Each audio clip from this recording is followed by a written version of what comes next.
elections are not single issue endeavors. Senator Reid did not win only because he was pro-immigrant. He won because he was pro-immigrant and pro-worker and pro-everything else that built the coalition he needed to win. And so these elected officials, every elected official that runs for office, they look at these numbers that Dan showed and they say, here's how many votes I need to win. And they develop a plan for how they get to that number.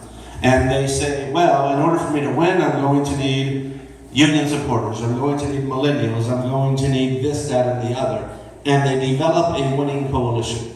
And that's how they win. And that winning coalition may or may not include immigrant supporters. And that's just the truth. And that winning coalition may only win if they have immigration supporters. So you have to determine where you stand in that coalition, and again, how much you're willing to engage. But you as a movement, right? Look, we all do a variety of different things, right? I am a pro-immigrant supporter. I'm also a pro-public school supporter. I'm also a pro-public work, pro-public workers, but pro-union supporter. And so I look at candidates' positions on a variety of issues and where they stand, right? But when I'm an immigrant activist, I'm looking to them through that lens as an immigrant activist. And so where do they stand on this issue? And how much am I going to, again, engage? That doesn't mean I won't vote for a candidate because he's not a champion on immigration issues.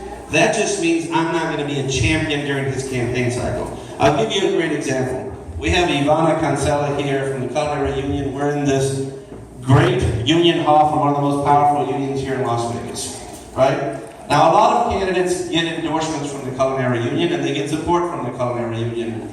And then there are races that the Culinary Union chooses to make marquee elections. Yeah. Right? So they can make it, a lot of candidates may get endorsements from them, but some candidates and some elections, they're going to go all out for them. They're going to call their shop stewards, they're going to spend money, they're going to put canvassers, they're going to be champions for those candidates because those candidates have been champions for the Culinary Union.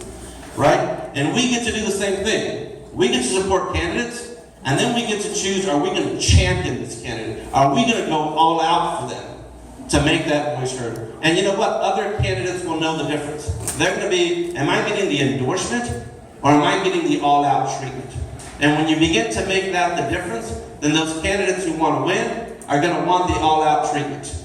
And that's the emphasis that you have to set with your actions and your behaviors, so that candidates want them, they want the all-out treatment. I guarantee you, every candidate who runs for office here in Las Vegas comes begging to the Culinary Union for everything. Not just the endorsement, they want the endorsement and the money and the buses and the turnout machine and the voter registration and the mobilization, and they want the whole shebang. Why? Because they know the Culinary Union can win elections when they do that. Sorry for the plug, Ivana, just had to set that up. But my time is up, so that's it.